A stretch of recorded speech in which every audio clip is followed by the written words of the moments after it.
Olá, prontos para mais um vídeo, prontos para darmos continuidade a esse projeto que nós temos intitulado como Alimente-se da Bíblia, aprendendo mais com a leitura da Palavra de Deus.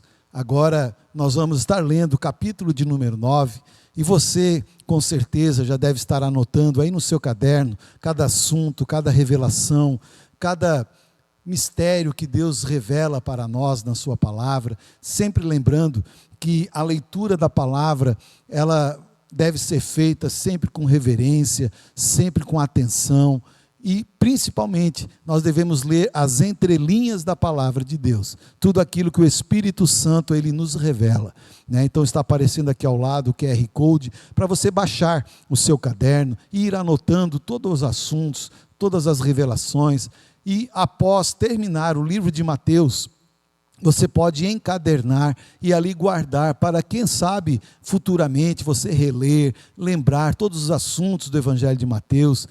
Claro que o nosso objetivo aqui não é fazer um estudo aprofundado, não é fazer um estudo hermenêutico da palavra, mas é ler e tirar alguns ensinamentos, tirar algumas revelações que o Senhor nos dá. Então, prepara a caneta, prepara o papel, a sua folha, que nós vamos agora ler então o capítulo 9 do Evangelho de Mateus. O capítulo 9 de Mateus tem 6 assuntos e eu quero passar para você agora. Primeiro, Jesus cura um paralítico. Segundo, o chamado de Mateus. Terceiro, Jesus é interrogado acerca do jejum. Quarto, o poder de Jesus sobre a doença e a morte. Quinto, a cura de 2 cegos e de um mudo. Sexto, poucos são os trabalhadores. Amém? Então vamos lá para a leitura do capítulo 9 do Evangelho de Mateus. Vamos lá então para o primeiro assunto do Evangelho de Mateus, capítulo 9, que é Jesus cura um paralítico. Versículo 1 ao versículo de número 8. Entrando Jesus num barco, atravessou o mar e foi para a sua cidade. Alguns homens trouxeram-lhe um paralítico deitado em sua maca. Vendo a fé que eles tinham, Jesus disse ao paralítico: tenha bom ânimo, filho, os seus pecados estão perdoados. Diante disso, alguns mestres da lei disseram a si mesmos: este homem está blasfemando. Conhecendo Jesus seus pensamentos, disse-lhes: por que vocês pensam maldosamente em seu coração? O que é mais fácil dizer? Os seus pecados estão perdoados, ou levanta-se e ande? Mas, para que vocês saibam que o Filho do Homem tem na terra autoridade para perdoar pecados, disse ao paralítico: levante-se, pegue a sua maca e vá para casa. Ele se levantou e foi. Vendo isto, a multidão ficou cheia de temor e glorificou a Deus, que dera tal autoridade aos homens. Grande milagre esse relatado na palavra de Deus. Um homem paralítico precisa da ajuda de 4 amigos. Que nós possamos ser esses 4 amigos dispostos a sacrificar, dispostos muitas vezes a deixar os nossos afazeres para estar ajudando alguém necessitado. Eram 4 amigos que tinham, quem sabe, vidas diferentes, problemas diferentes, metas diferentes, sonhos diferentes, mas que se juntaram numa só fé, se juntaram num só propósito. Todas as vezes que nós nos juntarmos em um propósito para ajudar alguém, nós estaremos alegrando o coração do nosso Senhor. Quando eles juntam a sua fé, quando eles se unem para levar este homem até Jesus, quando eles chegam diante de Jesus, Jesus diz algo tremendo, que Jesus, vendo a fé deles, não a fé do doente, mas a fé dos amigos. São milagres que acontecem porque tem pessoas dispostas a colocarem em ação a sua fé em prol de alguém. Esta fé, eu digo para você, é uma fé que está sumindo nos nossos dias. Porque o que nós temos visto muito são pessoas com fé para realizarem os seus problemas, para realizarem os seus pedidos. Mas quando se fala de uma fé para ajudar um terceiro, para ajudar o próximo, esta fé está desaparecendo dos nossos dias. Que nós possamos cultivar a fé para ajudar o próximo. Assim como esses 4 homens que ajudaram aquele paralítico a chegar até Jesus, eu creio que a maior alegria deles era ver a cura na vida daquele homem. Que eu e você possamos também se alegrar com a bênção na vida dos outros. Porque muitos, quando veem o milagre na vida do outro e não na sua própria vida, ficam tristes, ficam magoados, ficam achando que Deus gosta mais deles do que de nós. Queridos, que nós possamos se alegrar com o milagre na vida do nosso irmão. Assim como esses 4 homens, 4 amigos, nós venhamos ter esse exemplo para sermos imitadores deles, usar a nossa fé para ajudar o terceiro, para ajudar um próximo. E isso agrada ao Senhor, porque Ele vê a fé, e a fé é capaz de remover montanhas. Que nós possamos ter a mesma fé desses 4 amigos para levar, quem sabe, pessoas necessitadas à presença do nosso Deus. Volto a dizer, existem milagres que só serão feitos se eu e você ajudarmos o próximo, se nós juntarmos a nossa fé para abençoarmos o nosso irmão. Aí veremos grandes milagres acontecendo na nossa casa, na nossa igreja, na nossa vida cristã, para a glória do nosso Deus. Próximo assunto do capítulo 9 de Mateus é o chamado de Mateus.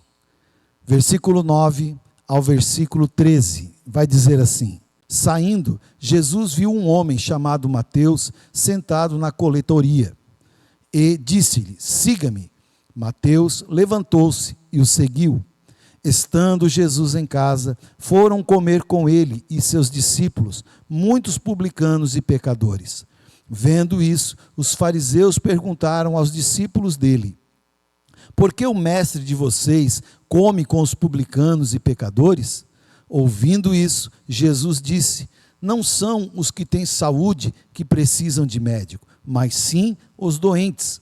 Vão aprender o que significa isso? Desejo misericórdia, não sacrifícios, pois eu não vim chamar justos, mas pecadores. Aqui podemos tirar alguns ensinamentos. Jesus já chamou nos capítulos anteriores os primeiros discípulos, agora chegou a vez de Mateus. Ele chega diante da coletoria e simplesmente diz: segue-me.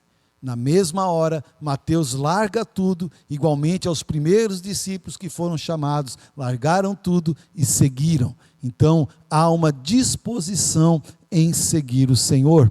Outra coisa, Mateus estava trabalhando, Mateus não estava dormindo, Mateus não estava desocupado.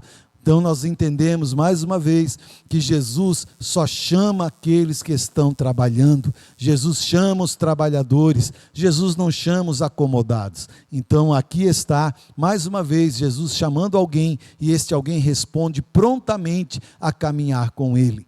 Mais à frente ele é interrogado sobre estar comendo com os pecadores, comendo com aqueles que eram indignos aos olhos dos fariseus. E Jesus diz uma frase célebre, que diz: não são os sãos que precisam de médico, e sim os doentes. Eu vim para os doentes, eu vim para os pecadores. Queridos, Jesus veio para aqueles que reconhecem que são pecadores, que precisam de misericórdia, que precisam ser resgatados da sua vã maneira de viver. Nós entendemos que Jesus, ele veio para nós, veio para mim e veio para você também. Agora, é interessante porque Jesus se assentava junto à mesa dos humildes, junto à mesa daqueles que não tinham quase nada para oferecer para a sociedade. Muitas vezes nós achamos pessoas que se acham dignas, importantes, que não querem sentar ao lado de pessoas menos favorecidas, de pessoas mais humildes. Queridos, se Jesus sentava junto com os humildes, se o Rei dos Reis comia junto com os pecadores, junto com os humildes, por que que nós achamos que somos melhores? Não, nós temos que imitar o nosso Senhor, sentar com os humildes e reconhecer que nós precisamos de Jesus na nossa vida, todos os dias da nossa caminhada. Vamos agora então à leitura do terceiro assunto do capítulo 9 do Evangelho de Mateus, cujo tema é: Jesus é interrogado acerca do jejum. está do versículo 14 ao versículo 17. Vamos ler? Então, os discípulos de João vieram perguntar-lhe: por que nós e os fariseus jejuamos, mas os teus discípulos não? Jesus respondeu: como podem os convidados do noivo ficar de luto enquanto o noivo está com eles? Virão dias quando o noivo lhes será tirado, então jejuarão. Ninguém põe remendo de pano novo em roupa velha, pois o remendo forçará a roupa, tornando pior o rasgo. Nem se põe vinho novo em vasilha de couro velha. Se o fizer, a vasilha rebentará, o vinho se derramará e a vasilha se estragará. Ao contrário, põe-se vinho novo em vasilha de couro nova, e ambos se conservam. Nesse texto nós vamos ver que mais uma vez Jesus ele é interrogado. Olhamos no assunto passado que os fariseus interrogaram Jesus por que ele comia junto com pecadores, sentava à mesa com eles, e Jesus respondeu que ele veio para os doentes e não para os sãos. Agora, os próprios discípulos de João Batista, eles vêm até Jesus e interrogam também, e dizem: Senhor, por que nós e os fariseus jejuamos e os seus discípulos não? Eu vejo aqui, queridos, que primeiramente os fariseus, eles queriam pegar Jesus em alguma falha, em algum ensino que fosse contrário à lei, para poder acusá-lo. Como eles não conseguiram pegar Jesus com as suas perguntas no assunto anterior, creio que eles falaram com os discípulos de João e disseram: olha, eles estão comendo sem jejuar, vai lá e pergunta para eles. Porque, quem sabe, eles pensaram: se nós não conseguimos pegar Jesus, se nós usarmos alguém que ele conhece, talvez consiga pegá-lo. Então, os discípulos de João foram e perguntaram: Senhor, por que nós jejuamos e eles não? E Jesus respondeu: olha, há um tempo para todas as coisas. Enquanto eu estou aqui, enquanto o noivo está presente, não há motivo para jejuarem, mas sim para se alegrarem com o noivo. Mas chegará o dia que o noivo será arrancado daqui. Ou seja, Jesus nessa resposta, ele já fala pela primeira vez sobre a sua morte, sobre a sua partida. Então aqui ele já faz a primeira menção da sua morte. Então ele diz: quando chegar o dia, quando eu não estiver mais aqui, aí sim chegará o tempo de eles jejuarem. Ou seja, há um tempo para todas as coisas. Enquanto Jesus estava presente, era tempo de aprender, era tempo de se alimentar, se alegrar com Jesus, porque haveria de chegar um tempo que seria necessário o jejum, seria necessário todo o sacrifício para continuar ministrando, levando o Evangelho, continuando o ensino do Evangelho, porque Jesus já não estaria mais em nosso meio, e aí sim, eles teriam que jejuar e começar a evangelizar e pregar o reino de Deus para essa terra. No versículo 16, Jesus fala outro ensinamento, onde ele fala colocar remendo novo em roupa velha. Ele está falando sobre estilo de vida, sobre maneira de nós vivermos, sobre o nosso testemunho. O velho são pessoas ligadas à religião, pessoas ligadas à tradição, que precisa de uma mudança. Já o tecido novo é a lei da graça, é a lei que Jesus veio estabelecer, não mais a lei de Moisés, mas agora a lei da graça. Então não tem como vivermos a lei da graça se vestindo com a tradição, se vestindo de religiosidade.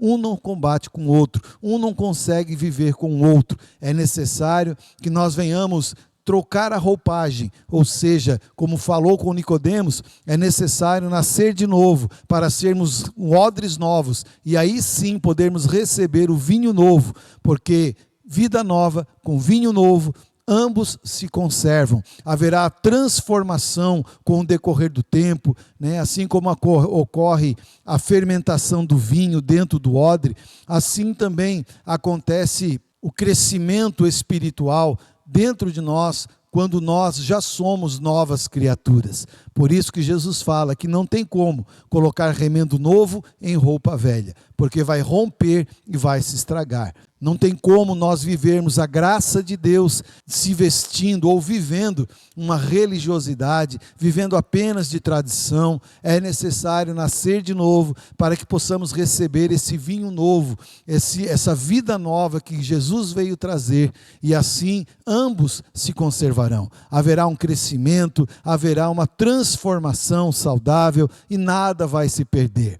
Jesus, ele fala isso porque ele sabe que a velha criatura não tem como viver a graça de Deus. É necessário que haja uma transformação para aí sim nós vivermos esse período maravilhoso chamado graça. Então agora nós vamos para o próximo assunto do Evangelho de Mateus, que vai falar sobre o poder de Jesus sobre a doença e sobre a morte. Esse próximo assunto, ele está agora do versículo de número 18 até o versículo de número 26. Vamos à leitura? Falava ele ainda, quando um dos dirigentes da sinagoga chegou, ajoelhou-se diante dele e disse: minha filha acaba de morrer, vem, impõe a tua mão sobre ela, e ela viverá. Jesus levantou-se e foi com ele, e também os seus discípulos. Nisso, uma mulher que havia 12 anos vinha sofrendo de hemorragia, chegou por trás dele e tocou na borda de seu manto, pois dizia a si mesma: se eu tão somente tocar em seu manto, ficarei curada. Voltando-se, Jesus a viu e disse: ânimo, filha, a sua fé a curou. E desde aquele instante a mulher ficou curada. Quando ele chegou à casa do dirigente da sinagoga e viu os flautistas e a multidão agitada, disse: saiam, a menina não está morta, mas dorme. Todos começaram a rir dele. Depois que a multidão se afastou, ele entrou e tomou a menina pela mão, e ela se levantou. A notícia deste acontecimento espalhou-se por toda aquela região. Agora, esse assunto, ele fala de dois grandes milagres de Jesus. O primeiro milagre, ele acontece no meio da caminhada. Nós vemos que Jairo, chefe da sinagoga, ele se aproxima de Jesus. Ele reconhece que o que ele precisava, só Jesus poderia entregar para ele. E que nós possamos ter essa percepção que o milagre que nós precisamos não tem outro lugar a não ser em Jesus que nós iremos conseguir alcançar o milagre. Então Jairo, ele deixa de lado toda a sua posição, ele deixa de lado, quem sabe, todos os seus pensamentos, tudo aquilo que ele acreditava, e ele corre atrás de Jesus. Chegando à presença de Jesus, a primeira ação de Jairo foi se prostrar e adorar e reconhecer Jesus como Senhor. Que nós venhamos também, além de reconhecer que o que precisamos só Jesus pode dar, que possamos também, ao nos achegarmos a Jesus, termos como primeira reação a adorá-lo primeiramente. Jesus, ele conhecendo a situação de Jairo, ele diz: vamos à sua casa e eu farei um milagre na sua vida. Jesus sempre pronto, sempre de prontidão para atender aqueles que o buscam com fé. Mas a história vai dizer que quando ele estava a caminho da casa de Jairo, uma mulher que havia 12 anos, que estava com uma hemorragia no seu corpo, ela vem até Jesus e secretamente ela toca em Jesus. E naquele momento, virtude, poder sai do nosso Senhor. Ele para, pergunta quem lhe tocou, né? Embora esse texto não fala isso, mas nos outros evangelhos trata com mais clareza esse assunto. Então Jesus pergunta: quem me tocou? E a mulher declara: Senhor, eu te toquei. E Jesus disse, interessante que Jesus falou para ela, diz: voltando-se Jesus viu e disse: ânimo, filha, a tua fé te curou. Primeira coisa que ele diz é: ânimo, filha. E eu tenho ouvido essa voz na minha caminhada cristã, todas as vezes que eu procuro o Senhor, todas as vezes que eu procuro tocar no Senhor pela fé, a sua resposta vem e diz primeiramente: ânimo, filho. E neste vídeo eu quero dizer para você, o Espírito Santo está te dizendo hoje: ânimo, filho, ânimo, filha, porque a tua fé te curou, a tua fé fez manifestar um milagre na sua vida. Então, esse milagre, ele acontece de uma forma diferente, aonde alguém toca em Jesus. Não é Jesus que toca, alguém toca em Jesus. Então, queridos, se nós usarmos a nossa fé e nós tocarmos em Jesus pela fé, creio que nós receberemos o nosso milagre. Faça isso, use a tua fé, exercite a tua fé, toque em Jesus pela fé e você receberá a bênção do Senhor na sua vida, na área que você está pedindo a Ele, certamente o milagre acontecerá. Então, após esse milagre, Jesus despede essa mulher e ele vai à casa de Jairo. Quando chega na casa do principal da sinagoga, ele encontra ali as pessoas chorando, as carpideiras chorando, os flautistas, os músicos tocando naquele ambiente. E Jesus fala algo interessante: saiam todos daqui, porque a menina não morreu, a menina dorme. Jesus, na sua onisciência, sabendo o que haveria de acontecer, ele diz: ela não morreu, ela dorme. E a Bíblia é enfática em dizer que eles riram do Senhor. Eu quero que você entenda que esse rir não foi um rir de aprovação, não foi um rir de alegria porque Jesus deu esperança. Não, foi um rir de zombaria. Eles zombaram do Senhor, quem sabe pensando: quem é este? Quem é este que diz que ela não morreu? O homem disse que ela morreu, o médico deu atestado de óbito, então quem é ele para dizer que ela morreu? Quantas pessoas dizem isso? Quem é esse Jesus que você serve? Quem é esse Jesus que você vai na igreja buscar? Quem é ele para mudar a tua história? Quem é ele para dizer que pode acontecer algo novo na nossa vida?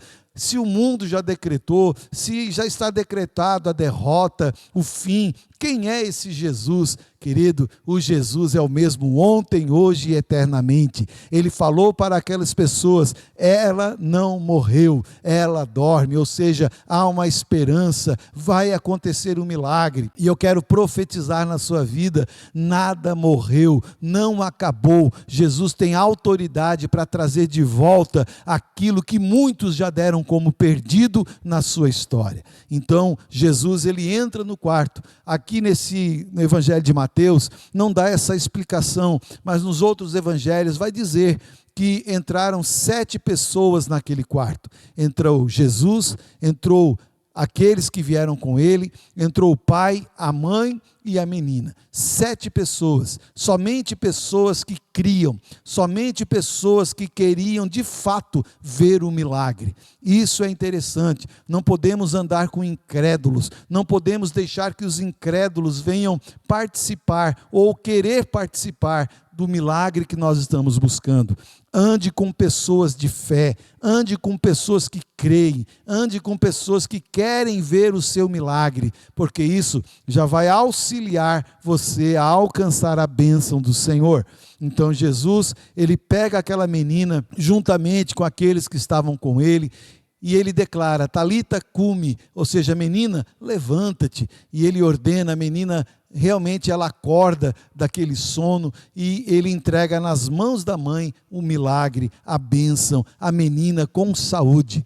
E isso vai acontecer na nossa história se nós buscarmos o Senhor de todo o nosso coração, se nós aplicarmos a nossa fé nessa caminhada cristã. Com certeza Deus vai realizar o milagre. Não se preocupe se alguém receber o milagre antes de você, assim como foi no caso de Jairo. Aquela mulher recebeu o milagre antes dele. Quem sabe para Jairo o seu milagre era mais urgente, mas Jesus tem tudo no controle das suas mãos, nada foge o controle do Senhor. Se aquela mulher recebeu o milagre, Jairo também não ficou sem o seu milagre. Então, se alguém receber o milagre antes de você, glorifique a Deus. Diga a Deus: obrigado pelo milagre na vida do meu irmão, mas eu creio que o meu milagre também será consumado. Assim terminamos então esse quarto assunto do capítulo 9 do Evangelho de Mateus, e vamos dar continuidade com outro assunto, a cura de 2 cegos e de um mudo. Então vamos continuar a leitura do capítulo 9 do Evangelho de Mateus. Verso 27 ao verso 34. Vamos ler? Saindo Jesus dali, 2 cegos o seguiram, clamando: Filho de Davi, tem misericórdia de nós. Entrando ele em casa, os cegos se aproximaram e lhes perguntou: Vocês creem que eu sou capaz de fazer isso? E eles responderam: Sim, Senhor. E ele, tocando nos olhos deles, disse: Que seja feito segundo a fé que vocês têm. E a visão deles foi restaurada. Então Jesus advertiu severamente: Cuidem para que ninguém saiba disso. Eles, porém, saíram e espalharam a notícia por toda aquela região. Enquanto eles se retiravam, foi levado a Jesus um homem endemoniado que não podia falar. Quando o demônio foi expulso, o mudo começou a falar. A multidão ficou admirada e disse: Nunca se viu nada parecido em Israel. Mas os fariseus diziam: É pelo príncipe dos demônios que ele expulsa demônios. Aqui, Jesus cura 2 cegos e ele faz uma pergunta muito importante: Vocês creem que eu posso fazer isso? Essa pergunta é feita constantemente para nós. Você crê que eu posso te abençoar? Você crê que eu posso abrir essa porta na sua vida? Queridos, que a nossa resposta, que a nossa fé venha a ser semelhante a desses 2 homens. Eles falaram para o Senhor: Sim, Senhor, nós cremos. Então, conforme a declaração da fé daqueles homens, Jesus assim determinou: Então seja feita conforme a fé de vocês. A fé é algo impressionante que nós devemos ter diante do nosso Senhor. E Ele pergunta para mim e para você hoje: Você crê que eu posso fazer isso na sua vida? Qual seria a nossa resposta para Ele neste momento? Quem sabe diante do problema que você possa estar enfrentando, a dificuldade que você possa estar enfrentando, qual seria a sua resposta hoje para Jesus? Sim, Senhor, eu creio, ou não, Senhor, eu não creio. Conforme a nossa resposta, será a reação do nosso Senhor Jesus Cristo. E Jesus fala para aqueles homens que eles não divulgassem o que foi feito. E eles saem e imediatamente fazem o oposto do que Jesus assim ordenou. E é interessante porque Jesus, na sua sabedoria, ele fala para não falarem. E se tem uma coisa que mexe com a vida do fofoqueiro, é dizer para não falar. Quando diz para não falar, aí é que ele faz. Então eu creio que Jesus queria mais era que esse milagre fosse divulgado, para que o nome dele começasse a ser divulgado como o Senhor dos Senhores, né? Então nós vemos aqui um milagre de 2 homens cegos que declararam que criam que Jesus tinha poder para curá-los naquele momento. Outro milagre que acontece em seguida é de uma pessoa muda, e aqui vai nos falar sobre a enfermidade. Existe a doença física, que é do corpo, mas também existe a enfermidade, que é espiritual. Havia um demônio sobre a vida daquele homem que fazia com que ele fosse mudo. Ao expulsar aquele demônio, automaticamente a voz volta para a vida daquele homem. Ele começa a falar novamente. Então nós entendemos que muitas enfermidades são espirituais, não são físicas, são espirituais. Nós cremos, então, que existem enfermidades que são espirituais. Elas são espirituais e se manifestam no nosso corpo. Por isso que é importante nós sempre estarmos debaixo da proteção do nosso Jesus Cristo, porque Ele tem a autoridade, segundo foi dito lá com o centurião, a autoridade espiritual para repreender toda espécie de demônios que atuam para destruir a humanidade. Vamos agora para o último assunto do capítulo 9 do Evangelho de Mateus. Poucos são os trabalhadores. Verso 35 ao verso 38. Jesus ia passando por todas as cidades e povoados, ensinando nas sinagogas, pregando as boas novas do reino e curando todas as enfermidades e doenças. Ao ver as multidões, teve compaixão delas, porque estavam aflitas e desamparadas, como ovelhas sem pastor. Então disse aos seus discípulos: a colheita é grande, mas os trabalhadores são poucos. Peçam, pois, ao Senhor da colheita que envie trabalhadores para a colheita. Esta realidade é a mesma dos nossos dias. Há uma grande fome, há uma grande sede neste mundo. Pessoas que precisam ser alcançadas pelo Evangelho. E da mesma forma como naquele dia Jesus declarou que poucos são os trabalhadores, hoje não é diferente. Poucas pessoas têm abraçado a obra de Deus, o Evangelho, o evangelismo, e nós precisamos orar a Deus que mande trabalhadores, porque o próprio Senhor Jesus disse: olhai os campos, estão brancos, estão prontos para a grande colheita. Que nós possamos, queridos, nos engajar nesse grande projeto que é ganhar almas para o reino de Deus. Jesus, ele está voltando, Jesus está às portas e é necessário que haja envolvimento no grande projeto de evangelização. Convido você a arregaçar as suas mangas e começar a fazer a grande comissão a qual Jesus ordenou: ide, pregai o evangelho a toda criatura, quem crer e for batizado será salvo.